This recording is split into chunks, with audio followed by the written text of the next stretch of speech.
Добрий день, друзі! Сьогодні знову з вами Михайло Хруставка, лікар, методист вольової ліквідації глибокого дихання по Бутейку. В попередньому моєму пості я говорив про таке.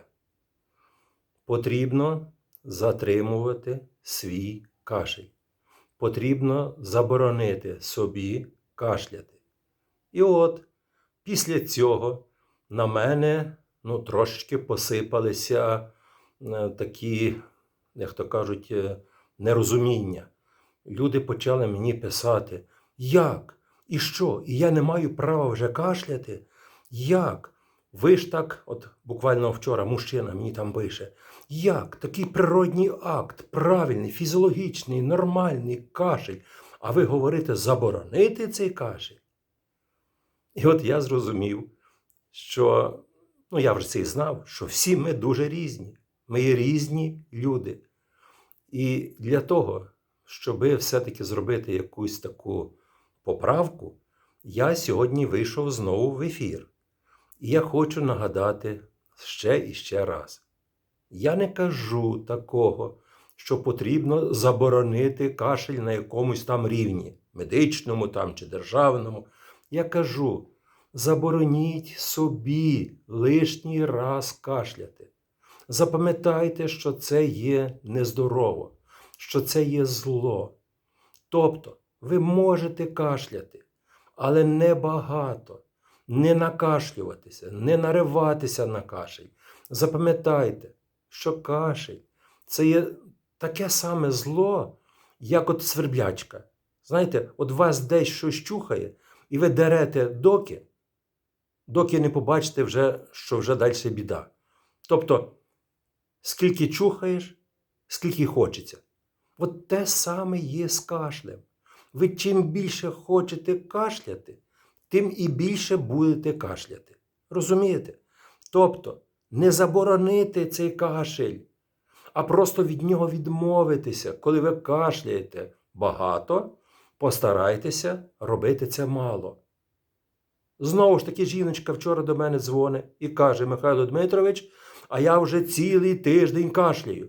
І кашляю, аж поки не піднялась температура, доки я вже не втратила нюх, і доки мені не сказали, що в мене вже ковід. І от я хочу ще раз вам зробити такий наголос. Людина, коли захворіла на коронавірус, вона не вмирає зразу. Ця людина, вона спочатку вдома кашляє, щось робить, п'є якісь таблетки, сідає на антибіотики і так далі, так далі. І от лише тоді, коли вже все, я вже задихаюся, мені вже погано, і тоді викликаємо швидку допомогу, і тоді ми попадаємо в лікарню, якщо там є місце. І от я хочу, щоб ви все-таки включили свою мудрість і запам'ятали те, що я тут не просто говорю щось, бо отак Михайло Дмитрович, цей лікар, такий Хруставка, щось собі захотів і видумав. Ні, це в мене практика, це в мене моє життя. Я все життя аналізував отой свій кашель. Я все життя вчився, я підкреслюю, вчився кашляти правильно. І от то, що я вам говорю, кашляйте продуктивно. Ви зараз чуєте багато по телевізору в всяких рекламах. Кашель може опускатися нижче і викликати бронхіт, астму, а може і летальний кінець. Бачите, вам там говорять, що кашель може опускатися нижче. І от лише я вам це говорю, щоб кашель не опускався нижче. Я вам не кажу пити таблеточки, я вам не кажу пити мікстурки, а я вам кажу, щоб кашель не опускався нижче. Будь ласка, дихайте і кашляйте правильно. Кашель має бути продуктивним. І якщо ви вдихнете повітря носом і кашлянете діафрагмально, ви будете оту мокроту виштовхувати, вона буде підніматися догори. А коли ви будете вдихати своїм горлом, ви будете цей кашель опускати вниз. Тобто слизь. Слизь, яка утворюється більше норми, в нормі 150 мл, і ви його не відчуваєте, вам воно нічого не заважає. А от коли коронавірус І коли вас в бронхах, отут за грудиною пече, болить, хочеться дуже кашляти, от тоді отої мокротки невидимої, її утворюється більше. І коли ви вдихаєте ротом повітря, ви оту слизь заштовхуєте в дрібні бронхіоли, які перекривають доступ кисню до альвеол. І тоді у вас підключається задишка, і тоді вам нема чим дихати, і тоді ви починаєте ще більше кашляти і докашлюєтеся до обструкції, то, що називається обструкція, обструктивний бронхіт, який переходить в запалення одно- або двостороннє. І тоді ви попадаєте в лікарню, і тоді з вами борються і спасають вам життя. І от для того, щоб ви себе до цього не допустили, пам'ятайте те, що вам сказав от зараз Михайло Дмитрович. З кашлем потрібно боротися, як із злом.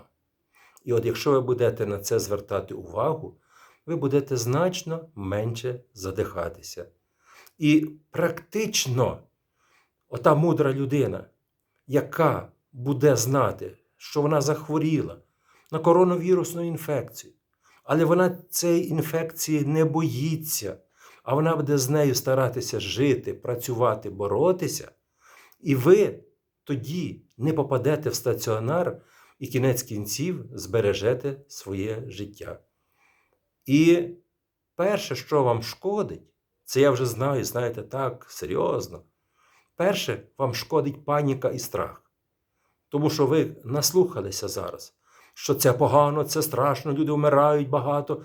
І от оця паніка приводить до того, що ви починаєте, по-перше, більше дихати, ви хвилюєтеся, ви хапаєте повітря на повні груди, у вас утвориться більше слизі, ви починаєте кашляти, ви забиваєте свої легені, і ви починаєте дійсно вже мучитися, доходите до стаціонару, і може це все закінчитися фатально.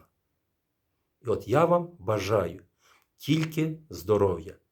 Старайтеся боротися з тим злом, жити з тим злом і знати, що воно вам життя не повинно обірвати. Але будьте мудрими, дихайте носом, пийте багато водички теплої і будьте здорові. Вам до побачення і всього найкращого. Всього доброго!